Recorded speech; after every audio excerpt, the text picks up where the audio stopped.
feel like I should say praise the Lord. What are you doing? Yes, we will.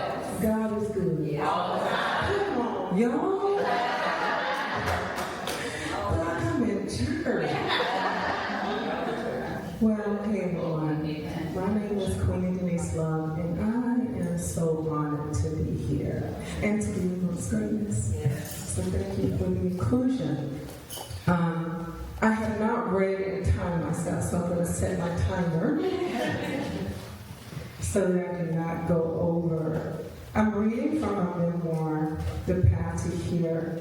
This is my story, y'all. So it's near and dear to me. It took me 9 months to write it. It's my baby. So I'm going to share it with you. So I'll be reading from chapter 14. I know I will not get through it, but I hope that you all will read it and put the pieces together, okay? So chapter 14 is facing truth. There are truths I've had to learn to accept, truths that clung to my spirit like spurs, sharp, unrelenting, and impossible to ignore. Some I carried for years before I could even name them, and among them, the others etched most profoundly belong to my mother, Peaches. I don't want to leave you with only bitterness in your memory of Peaches. After all, every soul carries its own complicated story. Start my timer, I'm sorry. What I came to understand about Peaches, both beneath her roof and in the wide world beyond, is this.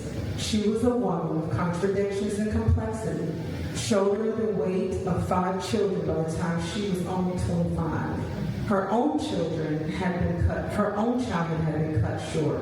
Married at 15, her education stopped somewhere around the 8th or 9th grade. Raised on a farm by those she believed to be her parents, a truth I would later learn to question. In truth, she was thrust into adulthood long before she was ready.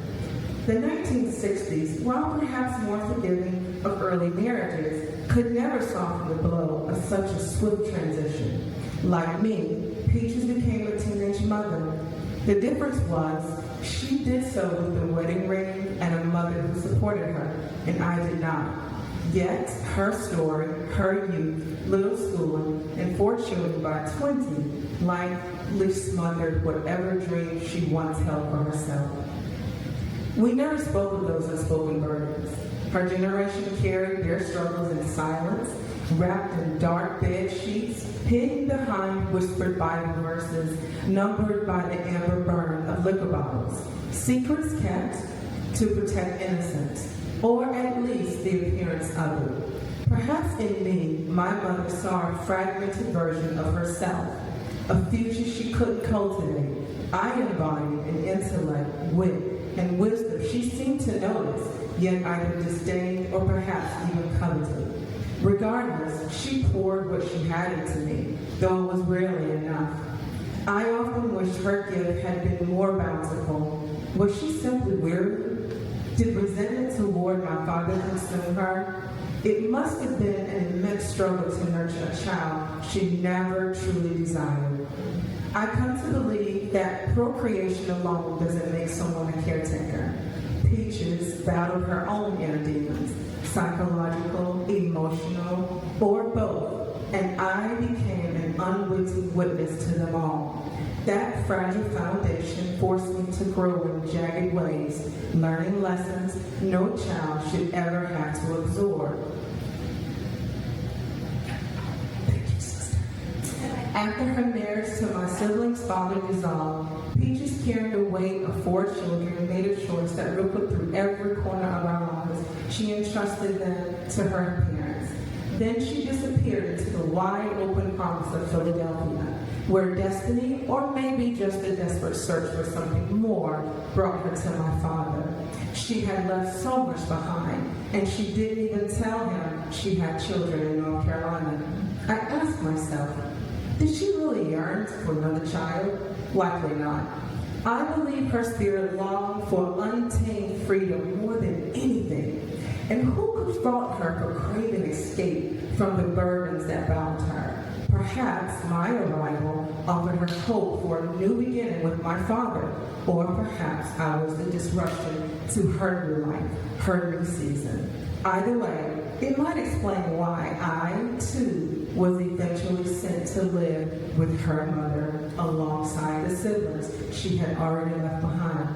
As I grew up, I heard whispers about my mother's life in the city before she returned to the farm. The stories painted a vivid picture, a woman living boldly on her own terms, embracing revelry and movement as she pleased. She carried a beauty and style uniquely her own, a vibrant country girl who captivated so many. Looking back now, her decision to entrust her children to her mother's steady embrace seems less like abandonment and more like a complicated act of self-preservation, a deeply personal step in her own evolving quest for freedom.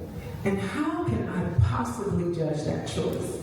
Then, when 15 years after my own arrival, I found myself making a similar excruciating decision in trusting my own child to another family, believing it was the surest path for her protection and survival. Life pivoted once more for Peaches. When my grandmother, the woman who raised me with such devotion, fell ill, my mother was compelled to return to the very place she had once fled, to shoulder the responsibility of raising a preteen who, in many ways, was a stranger. I do not share this to excuse her mistreatment of me, for no explanation could justify the pain she inflicted. But with time, my soul has become steeped in empathy.